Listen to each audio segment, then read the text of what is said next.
Hey, what's up, everybody? Welcome to day 62 of commercial diving school. Today we got to burn underwater, so I'm going to tell you about everything that we did, and I actually got to dive today, so I'll tell you about my experience. So if you're new to the channel, make sure to subscribe, leave a like if you enjoyed this video, and leave any comments or questions for me down below. So to start it off, we set up dive station and got everything ready. And yesterday we were burning topside, and that was kind of practice for us going to be burning in the water today. Not everybody got to go. We were supposed to get everybody through burning today, but I think a couple people didn't actually get to go, so they're going to finish off tomorrow. But I was one of the few that actually got to burn underwater today, so I'm going to tell you about that in a minute. I also want to tell you that I did get some GoPro footage. I think I was the first person to put the GoPro mounted on the Kirby or on the hat, and but my footage got cut off. Like I was burning, and where I was burning, the camera was tilted too far up, so you can't really see anything.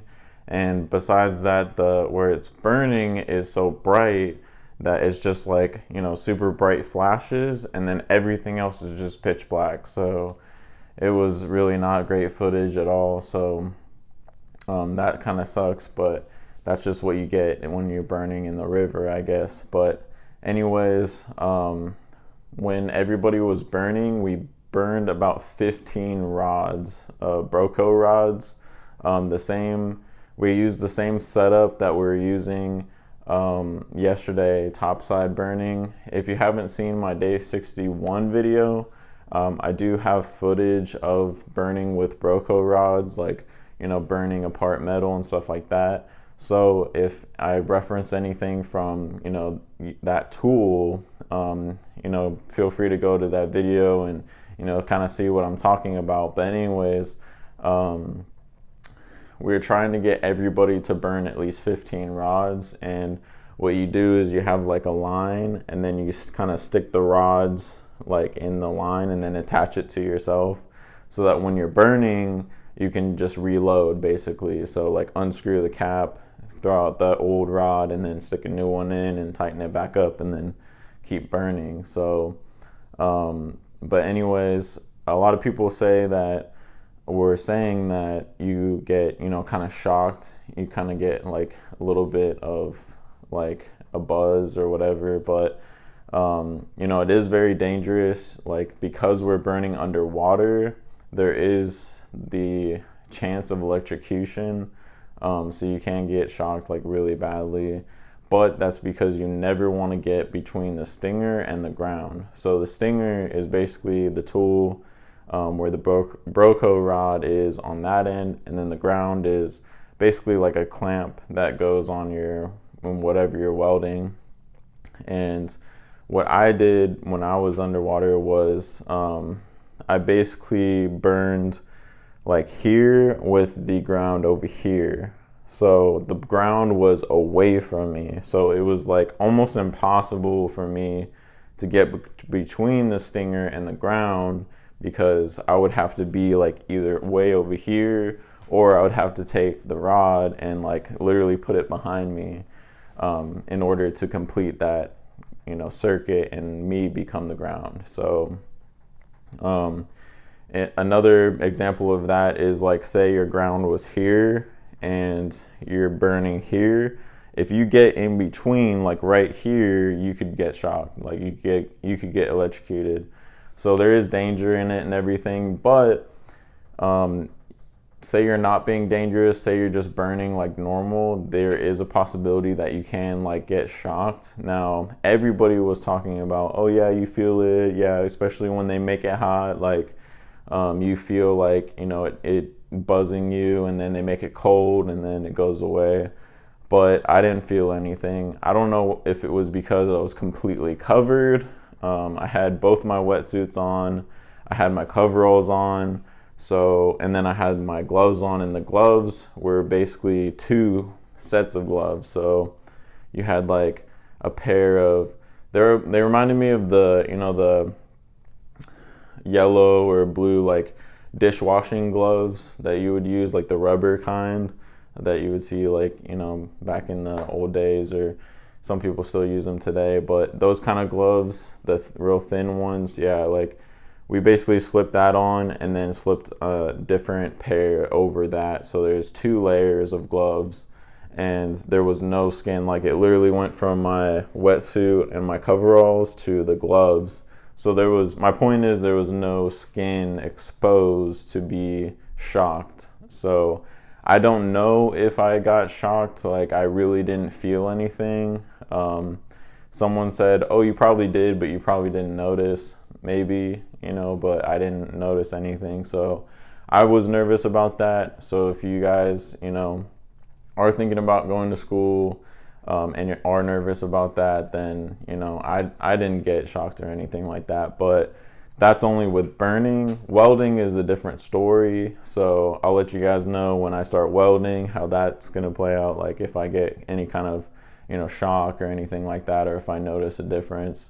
But anyways, one of the couple of things that were noticeable. So basically, I got, you know, suited up, I got in the water, and I made it, and I got down to my project. Now, what we were doing was somebody was already on the project, and then you basically follow a line, like a rope, down to them, and you can also follow their umbilical to where they are, and then they just hand off the stinger to you, and then they show you where the ground is, so that you have your stinger, you know where the ground is, and then you can feel where the project is. Now for visibility, you can't really see anything. Now, between 4 and 5 feet deep, you can see probably about like this far. So once you get down to 7 or 8 feet, you can see probably about like this far. And then once it got down to where the project was, which was waterbound between 7 and 10 feet deep, you can't see anything. So like every part of the metal project we were working on and burning was too dark to see. So it kind of sucks. Yeah, you gotta, you know, feel or use your sight by feel and everything, which kind of sucks. But I mean, it's good experience, because in the real world, when you go out to the job, I mean, you're not going to be in super clear waters being able to see everything. So it's kind of real world experience right there. But anyways, it was another thing that was kind of difficult was the management of all the cables and hoses and all that kind of stuff, because you have your umbilical, and then you have the downline to the project, and then you have the stinger, which is kind of wrapped up by itself, and then you also have the ground wire. So you have all these different things that are kind of in your way, and then also you have all these, you know, 2 foot, where are they, 2 feet? They're about 2 feet. 2 foot Broco rods like hanging off of you. You have like 15 of them, and they're like dangling, getting in the way and everything. So there's just so many things to like manipulate, and they're like, you know, asking me like, hey, is everything all right? Like, you know, what's taking you so long? I'm like, I'm trying to find the ground. I'm trying to find where I'm gonna burn. I'm trying to, you know, get all this, you know, all the umbilical and wires and cables like situated, and then I want to start burning. And then another thing was, is there was kind of like a rock that I could sit on while I was burning. But the one thing is, when you're underwater, you kind of always want to brace yourself, because the current is kind of like swaying you. And like, I didn't want to be sitting and then the current sway me like towards the project, and I fall off balance, and I like land on the project with the stinger hot, and I get like electrocuted and everything. But so like I kind of knelt down like over the rock, and it was like really awkward, but at least I was stable enough to, you know, keep myself from falling over and burning. So when you basically put the stinger to the metal, and then you pull the trigger, and oxygen starts shooting out of the end of the rod, and then you tell topside to make it hot, and then they say, roger that, make it hot, and then they close the knife switch, and then that completes the circuit. and it starts burning at the tip. And so I could barely see what I was doing. Like there's a bunch of, like, it was kind of like a barrel, the project we were working on, and there's a bunch of holes in it, and once your rod goes through, that end kind of lights up all the other holes, and then you can kind of see what's going on. But other than that, you can't really know, you can't see because it's so bright, what you're doing actually. You can only like feel that you're touching something metal with the end of the rod, like you're running into something with the rod. But other than that, it's too bright to actually see. So yeah, that was basically the whole entire experience. But other than that, it was fun, but it was just all that umbilical and cable management, and it being so bright and the background being so dark, and you have to do everything by feel. That was the only downside of it. But other than that, it was pretty cool. Also, like, when you're burning, you're actually splitting. It's actually burning so hot that you're splitting water into oxygen and hydrogen molecules. You're splitting them apart. So you'll have hydrogen, like gas, like coming up, bubbling up, like your bubbles would be, and your rod is kind of igniting those. And when you get a big pocket, like say if a pocket of hydrogen was trapped and you ran your rod into that bubble, it would explode, and your hat would like literally like explode into your face. And so but if you vent properly, then you can prevent that from happening. But when you're actually burning without like a big bubble like that, or a big pocket of hydrogen, you can actually feel like tiny little explosions.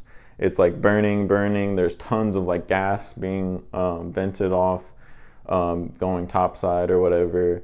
But it's kind of like boom, boom, boom, boom, and you can kind of like feel it. Like it's kind of little explosions here and there, and you're like, oh my gosh, like I hope I don't get bigger explosions and then a big explosion. Like the whole entire